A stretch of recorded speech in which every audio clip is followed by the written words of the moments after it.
Ladies and gentlemen, welcome to the Boot Report, episode number 4. Now, I have a very, very cool episode for you guys today, including finally, pictures of the Hypervenom 1 re-release or remake, if you will. Some awesome details coming up, which I actually knew about, but I got to tell you, the pictures are insane. We also have a bunch of colorway releases from Nike, Puma, and New Balance, which will be awesome, and Skechers as well. And we're going to go through some of the leaks for the new Phantom 360 coming out, as well as answer all of your questions and go through a pretty epic comparison for boots today. I have 2 comparisons for you because there was so much noise about these 2 particular boot comparisons. So without further ado, let's jump into section 1, the weekly news. So the weekly news is brought to you by my hat, my Arsenal hat. How awesome is that? That was not meant to rhyme.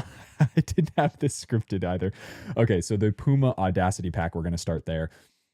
This has to be one of the ugliest colorways I think I've ever seen in my life. The King is the best of this pack again, and I would give it a 5 out of 10, a 4 out of 10 maybe. The Future looks like a 2 out of 10, and the Ultra honestly looks like a 0. Like, it is really, really horrible looking. And maybe it's colorway fatigue, which I've spoken about a bunch on this channel before, generally speaking, and on the podcast and on my Instagram.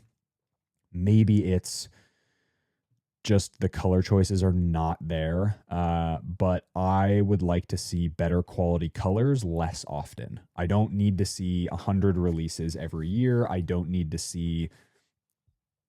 It's just crazy how many colorways are coming out, and that's going to be a theme throughout this weekly news. But the Audacity pack includes, which you'll see pictures of course, is a yellow. It's like a Volt yellow, almost like the color of this SKX.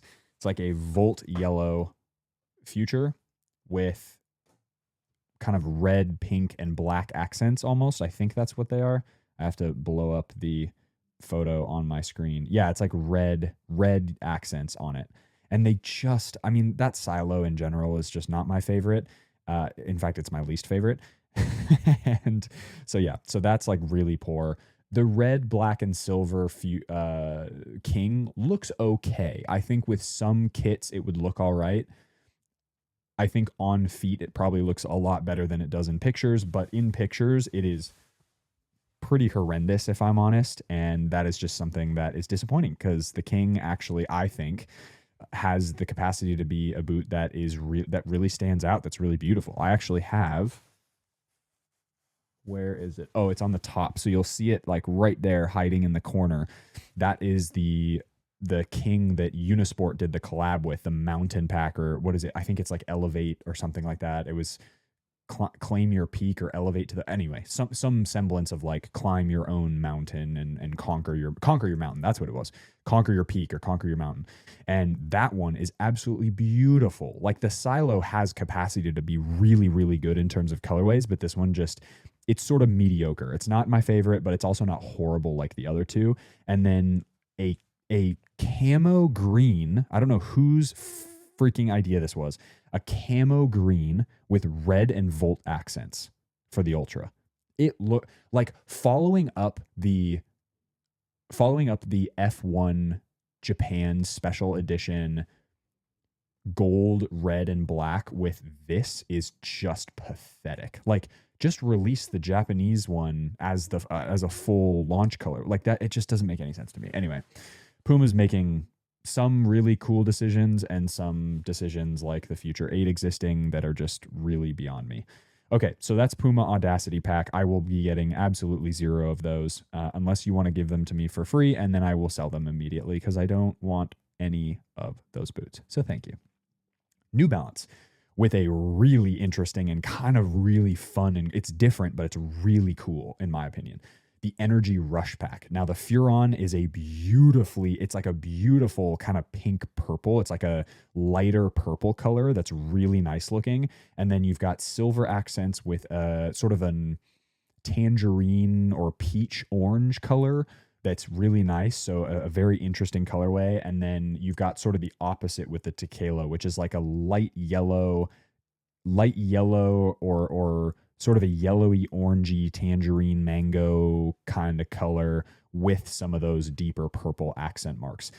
The Furon's definitely my favorite out of those two. The Tequila looks okay. I saw it on feet of a couple players this past weekend, and those look good. But the Furon is pretty sweet. So the purple and the orange look very, very cool. I'm not all that much into purple boots. I know I said that in last week's episode. And then I realized that the only purple pair of football boots I have are right at the bottom there. And that is the Thunder Pack GX1s. And those are absolutely beautiful. These purple ones are not that. But I do think this is a cool colorway. And it's definitely better than the Puma pack, in my opinion. Now we go to Nike with their new Prism Pack colorway, which actually on paper, if they hadn't released some of their other releases in the last 3 months, like in 2025, I think we've had over 20 colorways already, including special editions, which is just outrageous. 3 months and 20 colorways. So what is that? 90 days, 20 colorways, divide 20 into 90, and you come up with like every 4.5 days, you basically have a new colorway on average. That's ridiculous across the big brands. On paper, if this was a unique release, we hadn't seen new Nike colorways in the last maybe, 3 months, 4 months or whatever, and this came out, I'd be like, actually not bad. The Tiempo looks kind of clean, like super lovely blue color, like a Miami blue colorway or Porsche blue colorway with the white and the pink accents. That's cool. The GX2 is a sort of a bright pink in the heel with like what am I looking for? Like a pastel peachy colorway and some black accents. And then you sort of have a really nice Miami blue and pink, like Miami FC sort of vibe for the Vapor and the Superfly. So on paper, like actually kind of a clean colorway. Like I think that colorway would have hit. But the previous release, which was, what was it called? I did a whole video on it for Ultra as well. Chromatic Pack. The Chromatic Pack, in my opinion, was like a step above this by like 2 or 3 steps. And that, oh man, that pack was freaking amazing looking. And the Tiempo just looked absolutely incredible with that chroma red, like rich ruby red sole plate and all that stuff. It was just, oh my God, it was amazing. So from my opinion, Prism Pack is cool. It's not amazing, but I'd give the pack as a whole like a 6 out of 10, maybe. The New Balance Energy Rush pack, 6.5, and Puma Audacity pack like a 2.5. Maybe a 3, but that's only because of the King. Finally, we have just released yesterday as the filming of this video. It's currently Friday, April 4th, and technically they released in Australia today, but Thursday, April 3rd in Europe and America is the new Skechers SKX 1.5. The current SKX model released a special edition Harry Kane colorway. They are beautiful in my opinion. They're all red. They're this beautiful, rich ruby red with gold accents, and they look insane in my opinion. I think the SKX needs a lot of work. I think it's pretty bland, and I'm going to talk about that later in the video, in the podcast, about why I think that is. But as a silo, it's okay. It's okay. It works. And the Harry Kane colorway, oh my God, it looks good. So I'm excited to have a chance to play in those. I'll probably be doing some content on it. I think it's awesome that they did a Harry Kane special edition. Obviously, he's their talisman guy. Hoping that, players like Alonga and a couple other players are getting more love soon as well. But to have a special edition with his signature on the insole and Harry Kane up the spine of the boot is pretty sick. So that's awesome. I rate that like a 7.5, 8 out of 10. I think the red boots, like a clean red colorway, just looks, especially red and gold. I mean, you guys know my obsession with the red and gold. This is why I'm trying to find, I want to get a pair of those Ultras and maybe Ultra 5 Carbons from the Japan F1, because that colorway is like one of my all-time favorites in terms of the look. It's like a white base with a light blue, and then the red or a light blue base, like the ones right here, the light blue base with the white. That's like my favorite colorway. And then I think my second favorite colorway has to be a has to be that like royal rich red with the gold, with a metallic gold and black, because I just think when you do it right, it looks unbelievable. Okay, so finally, in terms of weekly news, we have two amazing boot leak releases, and I'm going to put tons of photos up on screen. And the first one I want to talk about is the next gen Phantom 360. Now, I'm interested by this release because where do you go from Phantom GX1, which seemingly everyone loved, like everyone loved. Sure, some people, including friends of mine, were like, hey, I don't really want that much grip on my upper. Fair play, no problem at all, right? Like that makes complete sense to me.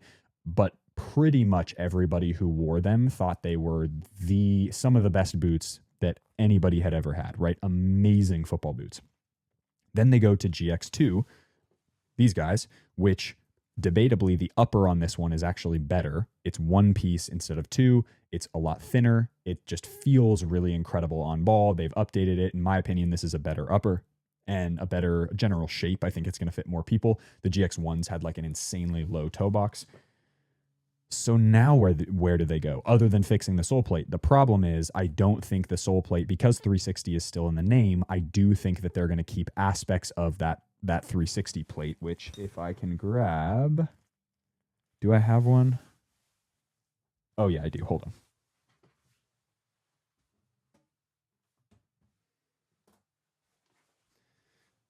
Okay, so this is obviously the Phantom 360 sole plate. So this is not a great sole plate for many reasons. Really like this colorway, by the way, but it's fine in terms of responsiveness. I don't like that this is touted as being good for reducing injuries, because it's not.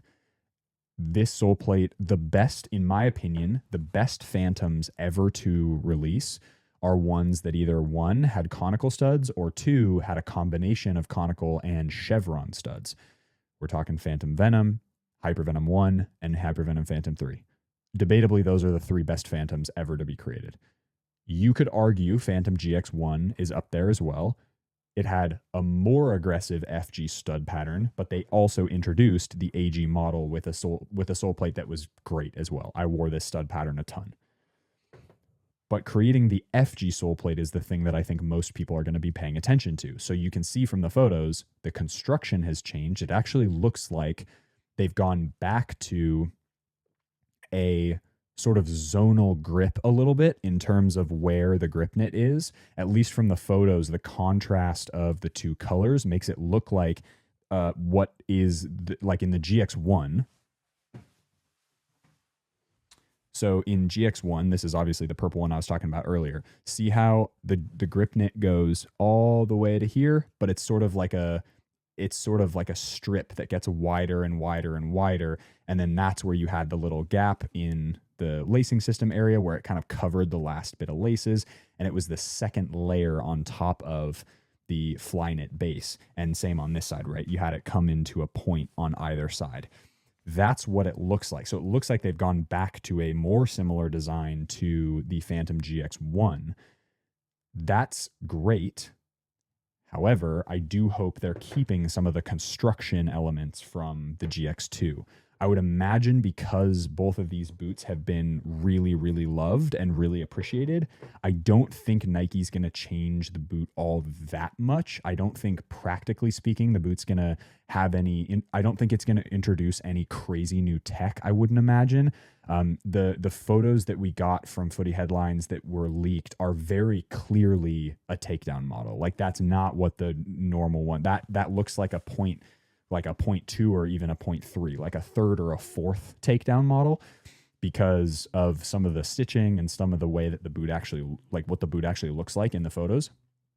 But needless to say, I'm really excited for Phantom 360. I get really excited anytime a Phantom releases, just because I think it's a really amazing silo, because it sort of brings back the history of, T90 and sort of what power boots used to be, but in a lightweight, more modern package. And they usually do something really interesting. So the things that I would kind of break it down as, it's very clear grip knit's going to still be a major part of it. At least that's, in my opinion, that's what it looks like. The sole plate is going to be different from this one, but not different enough. And I think I'm going to be pretty frustrated about the sole plate in a lot of ways, although it does look like they're adding a little more neutrality to the sole plate.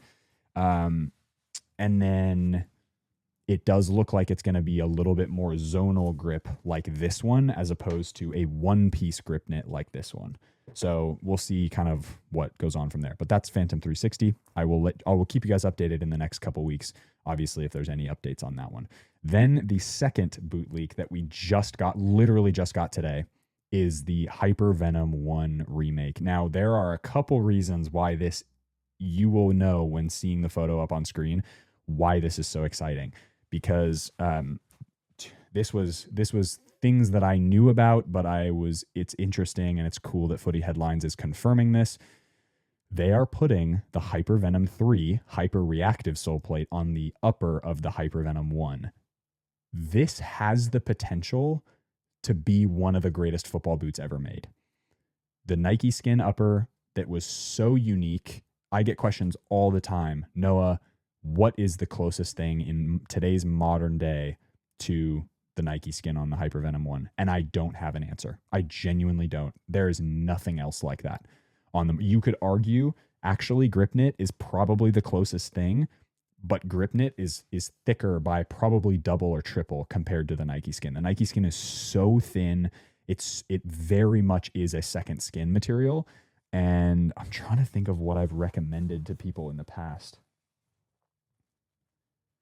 There really isn't anything like it. And that's the crazy part, is Nike just hasn't come. I know there were durability issues. I myself had durability issues. But if they come out with this exact boot, like this isn't just a fake render, dude, you will see, this will be the first time that I will argue, I will put this out there, that a non-one-to-one remake, if they do it actually, if the upper is actually the same as the original OG Nike Skin version, if it's that one just slapped onto a hyper reactive sole plate from Hypervenom 3, you could argue that this boot, once it settles into the market, will have a higher resale price than some of the brand new Hypervenom ones, like OG Hypervenom ones. Part of that has to do with durability. So the durability of a Hypervenom one like this is going to be a lot lower than one that, just got manufactured and just released. Obviously, I get that. But it's very possible that these get reviewed, and I have really high expectations for this boot. And I think that might crush it a little bit for me, because if it doesn't end up being what I think it's going to be, it's going to suck. And that's going to be sad for me, but it is what it is. So Hypervenom 1 remake, absolutely excellent. All right, section 2, we are going to talk boots. Boot talk, let's roll. First off is the weekly boot comparison. Now, I originally had said, let's do Scudetta versus Messi F50. So that's what we're going to do first. But then I got a ton of people saying, hey, can you do kind of the 3 knit control boots or power boots? Can you do Tequila, GX2, and SKX? And I was like, fine, I'll talk more about boots. Sucks. My life is terrible. No, I'm kidding. I have the best job in the world. I truly believe that. So thank you all for being here. Subscribe to the channel if you haven't already. So let's talk boots really quick.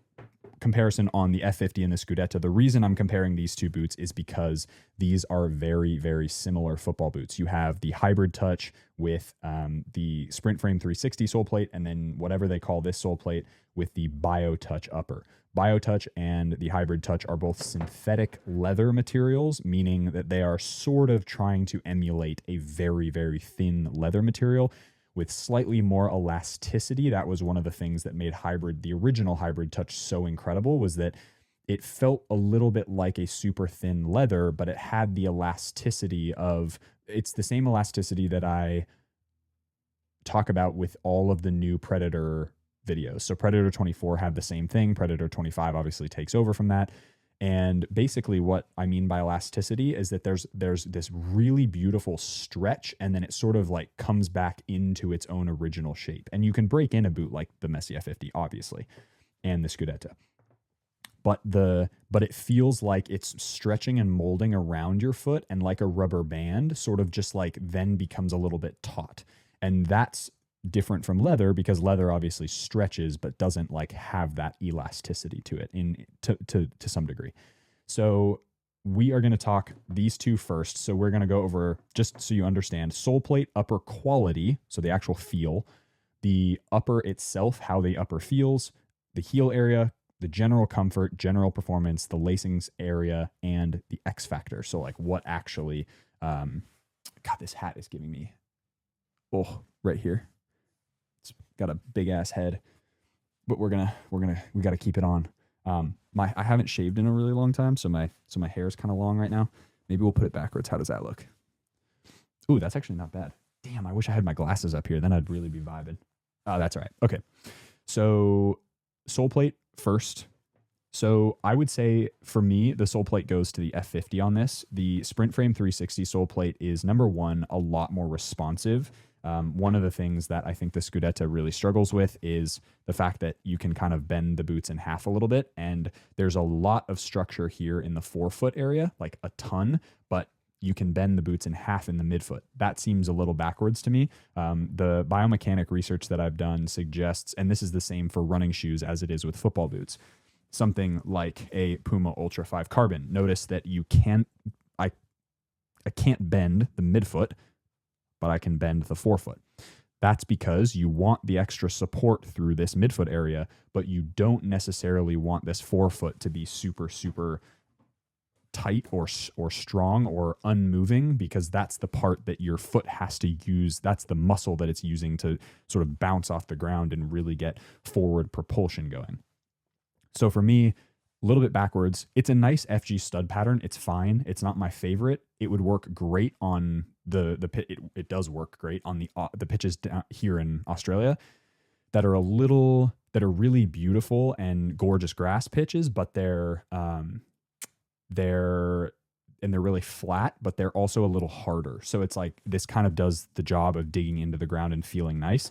But for a sole plate that's going to do pretty much everything really well, I strongly recommend the sole plate. And that's why this one easily wins for me. It's a lot more neutral. It feels great. It's got great amount of structure and stability through the midfoot while still having a little bit of flex through the forefoot. So excellent job on the Messi F50 for the sole plate. Now the upper quality, I'm going to give the upper quality to the F50 as well. I think the BioTouch, the quality feels incredible. It's so soft. It's awesome. But in terms of quality, I'm looking for a combination of softness and robustness and sort of the in-hand, like what actually feels like it's going to last a really long time. And the Scudetta, at least for right now, to me in comparison, doesn't feel as robust, and that's from an upper quality perspective. I know it's really nice. It's a vegan material. That's awesome. But the upper quality is actually going to go to the F50 as well, even though in the next section, the upper itself, so how the upper feels, I'm going to give to the Scudetta. I think the upper of the Scudetta really is so remarkably thin. This synthetic midfoot, kind of mesh-based synthetic midfoot that they've basically melded into this BioTouch upper, feels incredible on feet. It's a fabulous upper. And so even though the upper quality on this one feels a little bit more robust, that could just be down to the fact that this one is like certified vegan. There's no BS in it. The Hybrid Touch is it's a much more financially backed material that's got a ton of money into it. And so I don't blame Scudetta for the upper of the F50 being quote unquote higher quality, but this one is objectively more comfortable in my opinion, subjectively as myself. But I think as people who I know who've actually worn both for an extended period of time, upper quality has to go to, the upper in general, how it feels, how it performs, has to go to the Scudetta. Heel area, that's an easy one. Scudetta, it's way, way more padded in my opinion. It's less stiff. It's got more movement to it. It's going to fit more people. It fits me flawlessly. It's one of my favorite uppers or favorite heel areas, on the market. easily goes to the Scudetta as well. Now, from a comfort perspective, this is going to be a short one. Scudetta easily wins. I've complained a lot about the shape of this F50. I think it's too pointy.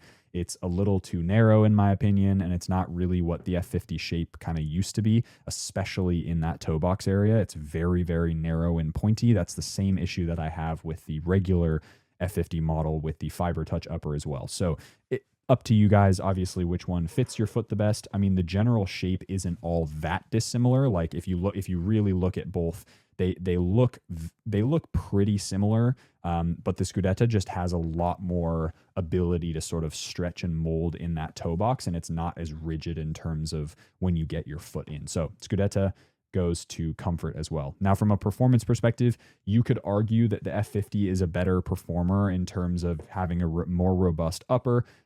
It's going to be a little bit more structured feeling, and the sole plate is objectively better in my opinion, particularly through that midfoot area. But I personally am actually going to give performance to the Scudetta because of how the upper interacts with your foot and the ball. It feels so remarkably barefoot. It's very, very organic feeling, and I know organic, it's vegan, blah blah blah, like haha, jokes. But seriously, this is one of the best feeling uppers in terms of performance on the market today. I would say the same thing about the 2014 F50 remake that I have over there. It is absolutely amazing. So the performance goes to the Scudetta. Lace area for me is a little bit of a toss up. I think that's going to be a tie for me because it's a personal lace areas, a tie. Nice. This is kind of an area that is going to be up to personal preference because some people will really like the burrito style tongue. Some people will like the standard U-throat tongue. I'm not a huge fan of the burrito tongue. I like the standard U-throat tongue a little bit better, even though it's going to move a little bit more than a burrito tongue will. So for me, I'm going to pick the Scudetta on this one, but I'm going to put it as a tie for the sake of this comparison, simply because I think some people will like one or the other. Now, the X factor also has to go to the Scudetta. I think in terms of being a boot that is 100% vegan, no animal products used, and it's this good, I think that's incredible. I think that's the X factor. It has to be. This one obviously is really nice. It's cool that they made a construction that Leo Messi actually wears, and or more similar to the one he wears. But in my opinion, the X factor goes to this one. So if you're asking me personally which one I'm going to wear for a match, I'm picking the Scudetta every day, all day. It's not even a question for me. That being said, they are both very, very compelling products, and I think both of them have the opportunity to be a regular in everyone's bag because they're going to fit most foot shapes. So that's the comparison. The Scudetta wins out for me over the Messi F50. You guys know the Messi F50 technically it was out of the top 10 last year when it released, and it was number 11. It was sort of an honorable mention. A lot of people freaked out about that because they were like, but the Messi F50 is the best boot that's ever been created. Well, the Scudetta exists, and the Scudetta was number 3 on my list for very good reason, and it topped a lot of people's lists too.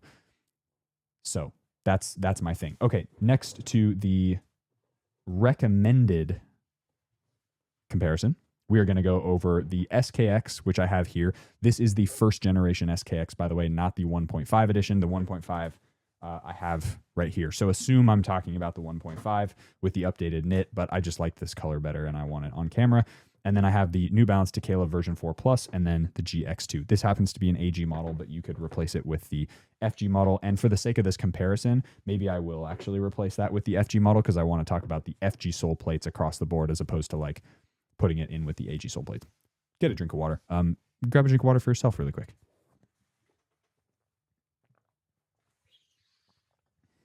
Oh, yeah. Okay. Sole plate first. For me, this is kind of a no-brainer. It has to go to the Tequila. Number one, the Tequila has a very interesting story when it comes to the sole plate. Go check out my full review on this exact pair of football boots for the story. But basically, the Cliff Notes is that they use technology from a lacrosse cleat, which is an American sport played with like a really small hard ball inside of like a net and a stick. It's like hockey, but in the air. It's very strange, but it is quite entertaining because you can hit the crap out of each other.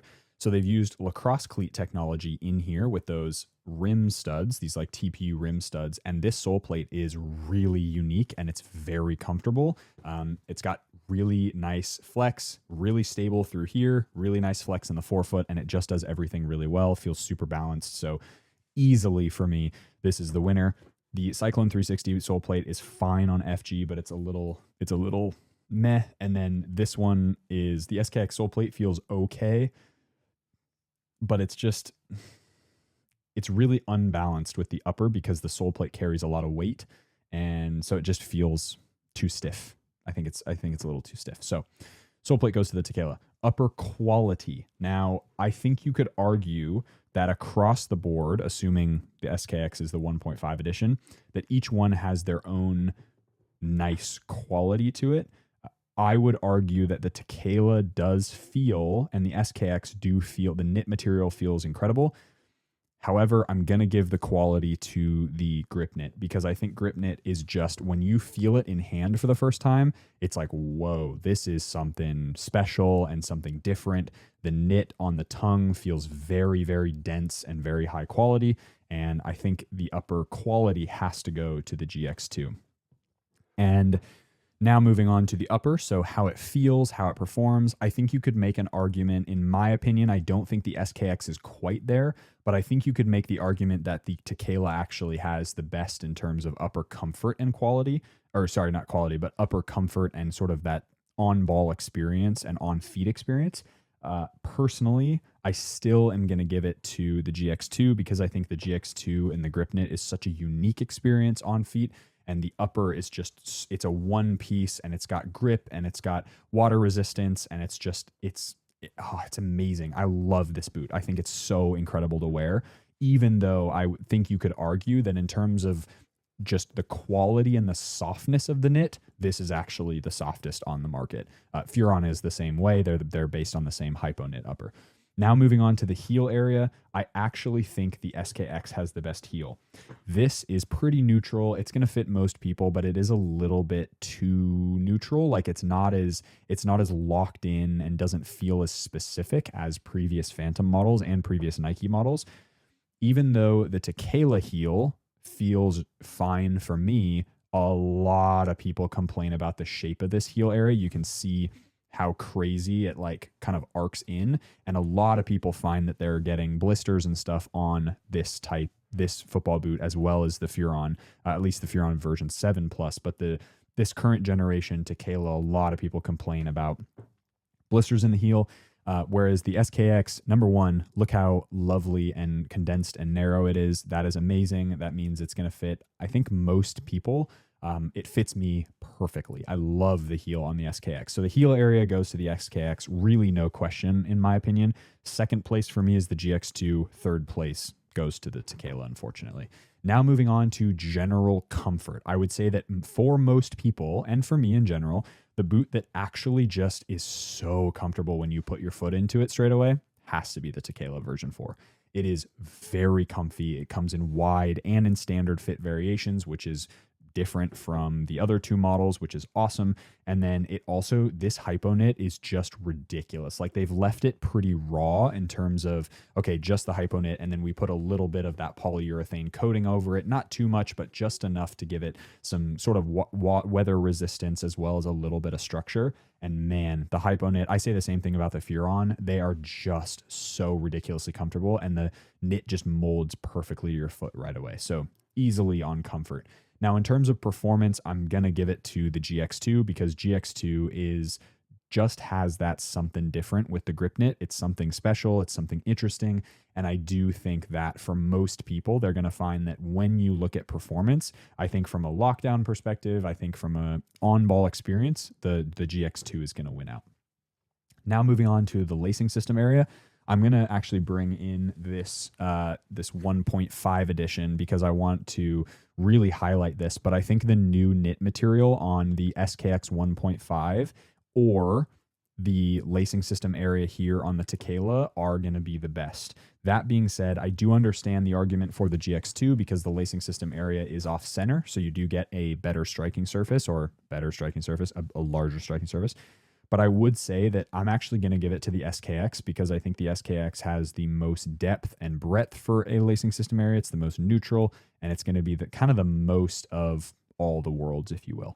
Now moving on to X Factor. The X Factor has to go to the GX2 because of the grip knit. I think it all comes back to, pretty basic knit boot with a polyurethane upper.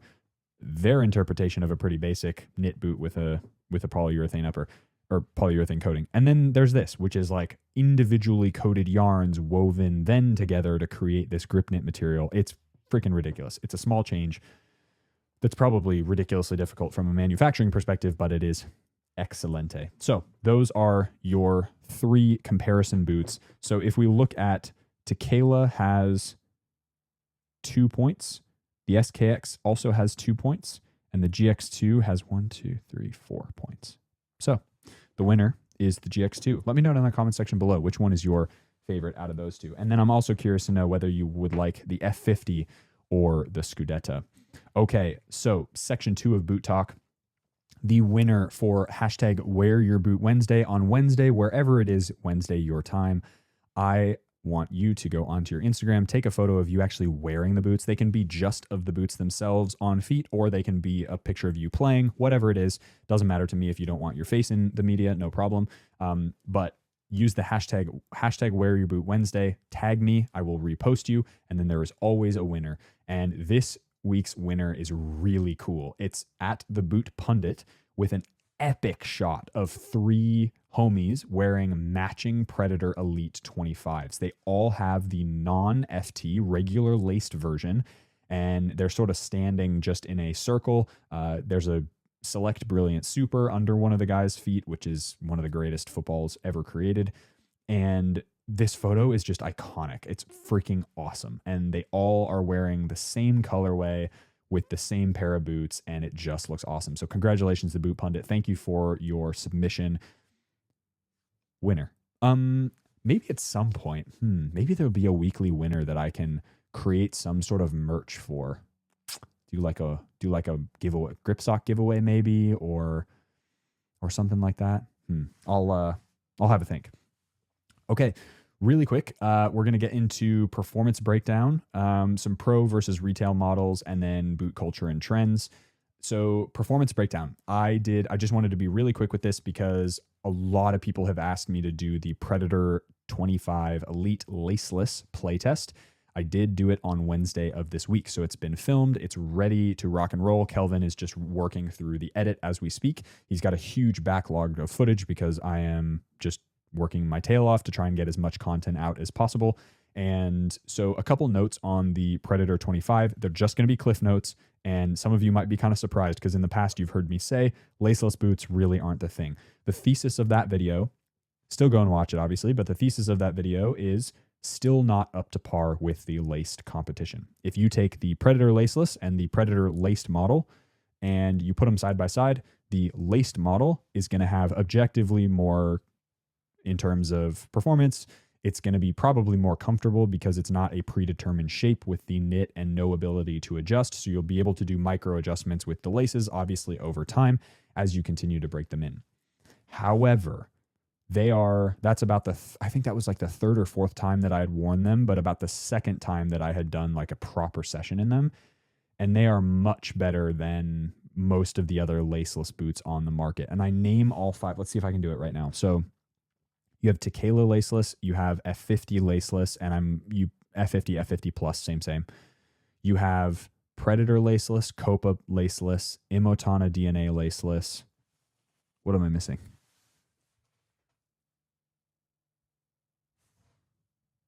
I don't think I have any other laceless football boots. I think that might be it actually. So out of those 5, they haven't sold the Tequila laceless. I haven't seen Tequila laceless in a really long time. Like the new colorway that just came out with that Energy Rush, I don't think they're doing a laceless model of that. If that continues to be the case and they aren't going to produce a laceless model, you take Tequila out of that question. In my opinion, Predator laceless is the best laceless football boot on the market, bar none. It looks amazing. It feels really good on feet. It's all of the things I love about the Predator 25 Elite, but with a super seamless kind of mono sock construction and remarkably little slippage in the heel area, which is probably due to the WeFoot grip socks. And that is a long-term partner of mine We have been working together for over a year. If you guys are interested in a discount code, I will leave a 20% discount code in the link below. They are amazing. I love their products. I wear them all the time just for running as well as for footy. And they provide really good grip, especially when testing out laceless boots, because you guys know I hate when my heel slips around. And so, yeah, find that link down in the description box below. So much better than I remember. And I think the final thought that I'll leave you with in terms of the playtest recap for the Predator Laceless is that I think there is enormous potential for the regular, not the FT model, but the regular laced model to have a knit tongue area and do, what's a good example? I mean, I guess you could use, because the F50 has the compression fit tunnel system. Oh, perfect. The F50 women's, the mid-cut F50, how it's knit, but it also has laces. I think no. Do not do a high-cut Predator again. That is bullshit. Please don't.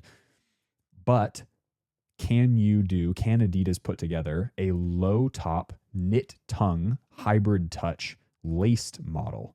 That would be interesting, which also makes me think maybe I'll just poke holes. Maybe that'll be my next experiment. Once I do the 1 month review of the laceless, not the F50, but the laceless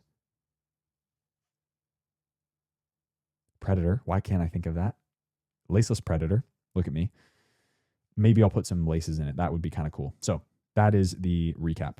Now let's move on to pro versus retail models. So I got a recent question on Instagram maybe, or maybe it was in the YouTube comments about, hey, so many pros wear laceless. Why do you always dunk on laceless football boots? Well, really quick on this one, pros get fully custom footwear. So not all pros will have what Messi used to have. Obviously, we have the hybrid touch model now for the normal public, but not all pros get custom materials. But pretty much every pro will have custom fit boots. So they'll have like their own last that gets created in the Scheinfeld factory or in Bosnia, or the Montebelluna factory in Italy. Like they'll have some sort of thing going on there. What that means is that when they have a laceless boot, there's often other things within that boot that you don't see. So maybe they have, Lamine Yamal is a great example of this, because maybe he wears a laceless F50, but he's got an internal cage in there that you don't see. Maybe he has a compression fit tunnel system in that boot, even though it looks like a laceless football boot to you. So that's just something to keep in mind as well. So that's really the only thing I want to say about pros and laceless models. Obviously, Yamal wears them. Heung-min Song wears them. There's a couple other players who have worn laceless football boots in the past. All of them get custom fit football boots, even if they're sort of a minor player, and at least they get custom lasting and stuff. Now moving on to boot culture and trends. So I got a really interesting question on YouTube recently, and I'm not going to pronounce the name, but I'll put the comment up on screen. Basically, it was, Noah, do you think modern boots feel super mediocre? Maybe the tech is good, but colorway and design just cannot hit like the old ones. So hard to find a colorway and make me impressed. Okay, so colorway, we've talked about a bunch. There's a lot of colorway fatigue right now going on. It's not something that any of us love because it's just... it's just very annoying. There's too many colorways, and the colorways that are coming out the majority of them are not great. They're sort of under a 5 out of 10, which is not good for the resale market. It's not good for the brands because it ruins brand reputation, and the design team is just struggle bussing at that point. That being said, what I think is happening compared to, let's take a decade ago, so 2015, back in 2015, we had boots that were on all spectrums of craziness in terms of this is a raw speed boot and that's all it is. It's not going to fit wide feet. It's going to be very specific to a specific person. In the last decade, though, and I think it's been longer than that, but specifically in the last decade, maybe more specifically in the last 5 years, we've seen boot companies basically go like this in terms of here's the breadth of what we sell. In Nike's, take Nike in 2015. They had the Tiempo Legend 5 or 6 on one end, leather, simple, beautiful design. And then they had Superfly 4 and Superfly 5, which were, and Vapor 11, Vapor 10. Crazy new technology, fly wire, fly knit, carbon fiber plates, right? And everything in between. Hypervenom 1, like all these crazy things. Now look at where their silos are. And they all kind of feel the same, other than the Tiempo. But like the Vapor and the GX2 and the Luna 2 and the Superfly, like they all kind of feel the same. It's basically a knit or grip knit football boot, and of slightly differing shapes, slightly differing sizes, but they're pretty much the same. You could not compare Hypervenom 1 and Superfly 4, right? Like, no way. Hypervenom 1 and Superfly 4. Completely different football boots, but they existed at the same time. And so, also, I'm losing battery. We'll be right back. Okay, we're back. So, in terms of the fit, as I was saying, I think what's happening is over time, over the past decade, boot brands are focusing more and more on what they think is going to fit everybody. And in reality, what's happening is if you make a product for everybody, you make a product for nobody. There are very few products out there that are for everybody. And most of them, I would argue, are SaaS based. So they're actually like technology. It's a mobile app like Instagram, or it's an online shopping situation like Shopify, or like Netflix, or not Netflix, Amazon. Or it's a media consumption company like YouTube, right? Like that can be for kind of everybody, even though there are portions of the population that don't use it. Football boots don't exist like that. Physical products, in my opinion, do not exist like that. Take this water bottle, for example. This is a company, doesn't matter what the company is, but this is a water bottle that, yeah, sure, most people could use. But this water bottle isn't really optimized to have the most volume. If I wanted the most volume, I would take this water bottle, right? So, but this one is actually meant, it's 750 mils, and it's actually meant to go in a bike. This is a biking water bottle. So it's got a specific shape that actually fits into the bike holster, or the bike water bottle holster within a bike. You get the idea. You make a product that's specific, and it's going to be a lot better. Translate that over to football boots, and all of a sudden, similar to what my mate on YouTube is asking, do boots now feel kind of mediocre? And I would argue the answer is yes. I think a lot of brands are sort of, it's like the GX versus the GX versus the Phantom. Dumbass, they're the same boot. The GX versus the Vapor, right? The GX and the Vapor are made of the same material. They're both pretty neutral in shape. They're both going to fit most people. And they feel kind of the same. And the on-ball experience is like kind of the same in terms of touch, striking, all that stuff.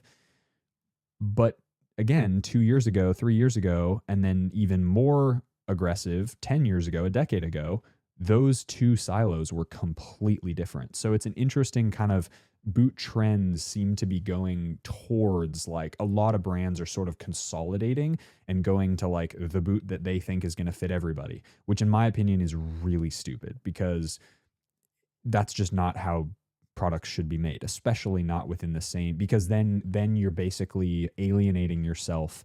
Nike's taking away some really big percentage of their potential market by creating boots that all feel the same. Because if somebody doesn't like a grip knit material, that takes out two of their boots, not just one anymore.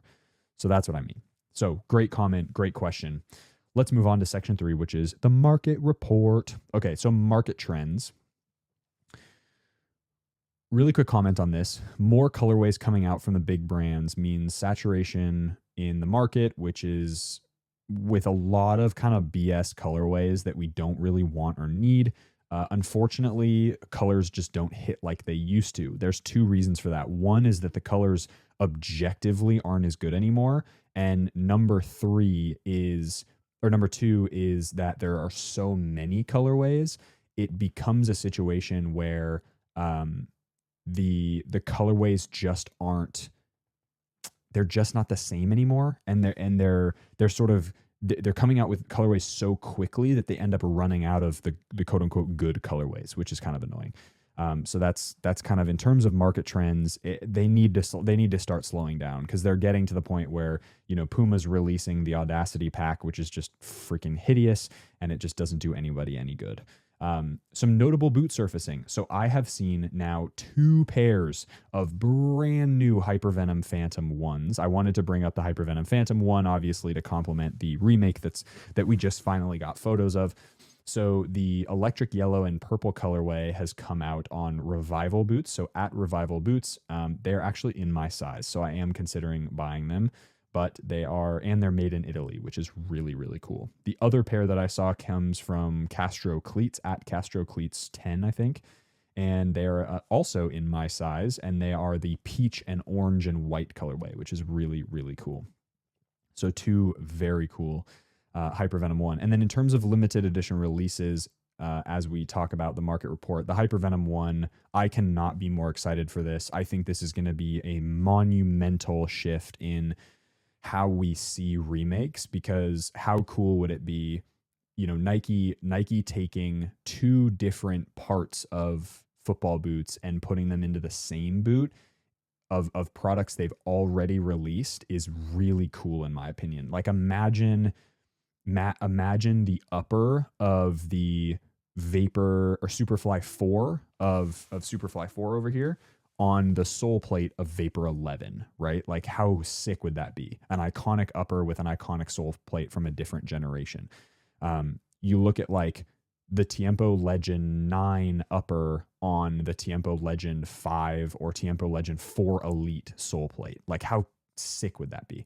So those are the things that I think make this Hypervenom 1 remake exciting beyond the normal hype of sort of the everyday, like, this is exciting because I used to wear Hypervenom 1 and it's a super cool thing. All right, section 4, questions. You too can ask questions at noahcavanaugh.com/podcast. Put your questions in and I will select the best from the week. Starting off with Thomas, are Mizuno Alphas the best boot on the market? Now, in order to answer this question, we have to first define what is quote unquote the best football boot in the market. I'm going to, for the sake of this conversation, choose to define it as the sharpest knife in the toolkit. It's the most precise tool for the job.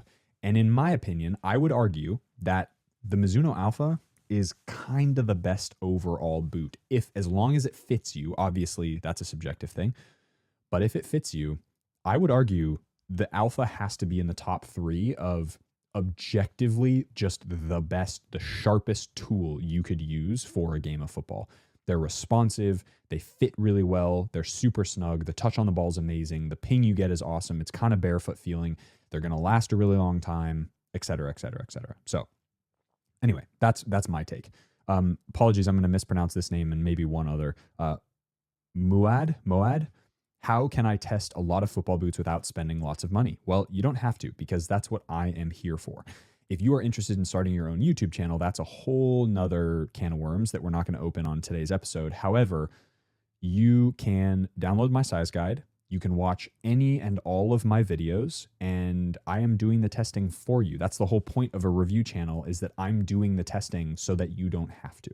And so that's all I'll say, is that the information is there for you on my website, on my YouTube channel, on my Instagram. It's all there, and it's pretty easy to find. So download the size guide. It's totally free. It's like 70 pages worth of resources, and you can make your decision for yourself without having to actually test the boots. Or you go and watch any of the play tests or the 1-month reviews and make your opinions from there.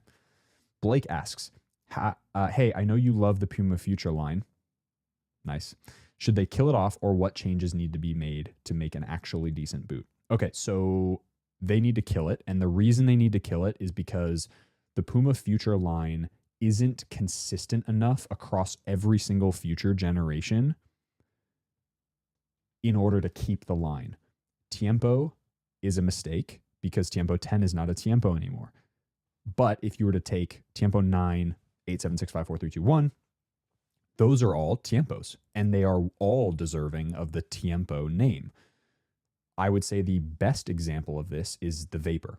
So the Vapor from 1 through till now we have 16. Every single Vapor has been a Vapor. Sure, They've been a little bit different here and there. Some have been knit, some have been synthetic, some have been Taitian, some have been other materials, but they're all very clearly vapors, right? So that's why the future needs to die.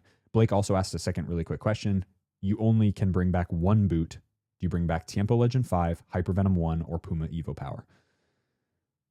For me, it's between the Hypervenom 1 is like, it's a beautiful time in history. It's a nice boot, but in my opinion, the GX2 is objectively a better football boot, other than the sole plate. The Tiempo Legend 5 or the Puma Evo Power has to come back, in my opinion. That's like what I would bring back. Gabe asks, any ideas behind Premier line getting scrapped? What would you like to see if and when Nike returns to the project? I would imagine that the Premier line is getting scrapped because either the Tiempo is going to become or go back to a calf leather, or they are going to just kill it because it doesn't make a whole lot of sense and they're going away from animal leather altogether. So that's my, I don't have any like insider information on that, but that's what I would assume. Now, if it did come back, I would want it to take the same approach that the Gloro 2 takes, which is, doesn't have to be K leather, but a calf leather upper, a full calf leather upper, a really comfortable and very neutral suede heel liner, and then just, doesn't have to be crazy. It doesn't have to do anything nuts, but I don't know, like, I don't think anyone would complain if you used the same materials and lasting from the Nike Tiempo Legend 9, used the same sole plate and slapped any of the old or all, just slap the Tiempo Legend 9 sole plate on there, and you'd have an amazing football boot that I think a ton of people would buy. So that's what I would want to see. Just be simple with it. Just make it chill. Gabe asks, Belton asks, would you consider doing reviews on indoor/turf shoes? In Canada, half the season is spent playing on indoors and either on turf or futsal specific surfaces. Would love to see the reviews on brands like Asics and Mizuno. Well, if you check my channel, I actually have 3 or 4 or 5 even turf reviews already on the channel. I'm going to continue to do them if they come to me, but I'm not going to go out and look for turf boots to review. The reason is because I don't often play or need a turf model. I prefer looking at the top end football boots with their FG patterns because I think they're just from a technology perspective, that's what I like more. I understand there's a demand for it. I just probably won't do them because personally it doesn't have the same ROI in terms of like who's interested in stuff. But the ones that I am doing, you will definitely see on the channel. Sherwin asks, what would be their top 5 boots in rotation right now if you were still playing pro? This would be my rotation, whether I was playing pro, whether I was playing for 1-0, whether I was playing for State League or for NPL here in Australia. It doesn't matter. I have 6 actually. One is sort of a honorable mention. And these are in no particular order. This is just a rotation of my favorite boots right now. Morelia DNA, GX2, Wave Cup SS, Japan, Scudetta, and Predator 25, FT. And then X-Fly Pro 3 would be the 6th sort of like tag in or whatever you want to say. Bora asks, during your time playing, did you ever receive offers from Europe or South America? And did you want to play professionally? The second part of that question, did you want to play professionally? I think you meant, did you want to play professionally in those areas? So in those regions, Europe and South America. I wasn't good enough to not be able to want to play pro. Like if I didn't want to play pro, I would never have made it to where I did. And so I had to want to play pro with every fiber of my being in order to actually go pro at not even a top level, right? So that you really like, yeah, you have to want it. But in terms of did I want to play in Europe or South America, I wanted to play in Europe more, and I got the opportunity twice to do it, which was amazing, in Denmark and in South America. Or sorry, Denmark, not South America. Denmark and in Spain at the semi-professional level, and had conversations with some people in South America very early on in my playing career, my pro playing career. So 2018, right after graduation and right before graduation, talking to agents, like right before I was finishing school. And it just didn't work out for a number of reasons, but yeah, it would have probably been really cool. But now it's, that time has passed and I do not regret any of the decisions that I made going to different places, because at the end of the day, even if a playing or a living or a team or a management perspective was really shitty, the the things that I learned during my professional career, I will cherish for the rest of my life because I know how to deal with people better. I know how to communicate better. I know how to be a better teammate, be a better leader, be a better footballer, et cetera, et cetera. So wouldn't change that. This is the other name I'm not going to pronounce very well. Sinead. I apologize. I can't pronounce that. I recently signed my first academy contract at U19s. Congratulations. And I'm really struggling to fit in and get to know my teammates. This, on top of pressure to perform, has me stressed and overwhelmed. Everyone knows each other, and because I'm a goalkeeper, it's like I'm invisible. Any tips on becoming more confident and integrating into the team atmosphere? Yes, 3 things. These are practical advice things. So I am a person who is, if you ask for my advice and you don't take it, that's annoying. Okay? I'm just going to be honest. If you ask for my advice because you're struggling and I say, here is the blueprint to succeed, and you decide not to take it, that's on you, but like not my freaking problem, right? So I mean this with like I'm saying this with all of my heart. I know what that feels like because I was integrated into teams like that. Yes, I was a field player, so it's a little bit different. Okay, 3 things. 1, every single time you enter or exit a locker room, every single time, dap every single guy in that locker room up. Every single time. Shake their hand, dap them up, give them a knucks, whatever. Touch, physical touch. Really important. Second piece of advice, when you're on the field, overemphasize positive reinforcement leadership. What that means is, as a goalkeeper, you are already going to be probably one of the most vocal people on the pitch. So instead of yelling at people, instead of getting people into shape in a way that's aggressive and annoying, and some goalkeepers do this better than others, but just for maybe a month or 2, really over-index on, instead of anything negative, just do positive reinforcement. Hey, I know you're better than that. Next time, you got it. Whatever. However you want to say that.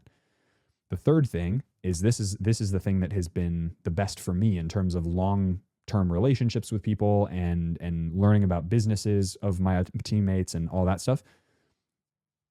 Once a week, I challenge you, seriously, once a week or twice a week if you want to get really aggressive with it and you're really like, you need to take action. Invite one of your teammates to your house for dinner. Invite one of them out or 2 of them out for coffee. Invite them out for a meal. Say, hey, let's go hang out after training. Or an even less aggressive strategy, be like, hey, to the strikers, be like, hey, do you guys want to get some shots on, like, can you guys take some shots on me after training? It's those little moments that build up over time, and it'll be the best. Some of my greatest memories aren't even on the pitch at teams like Flower City.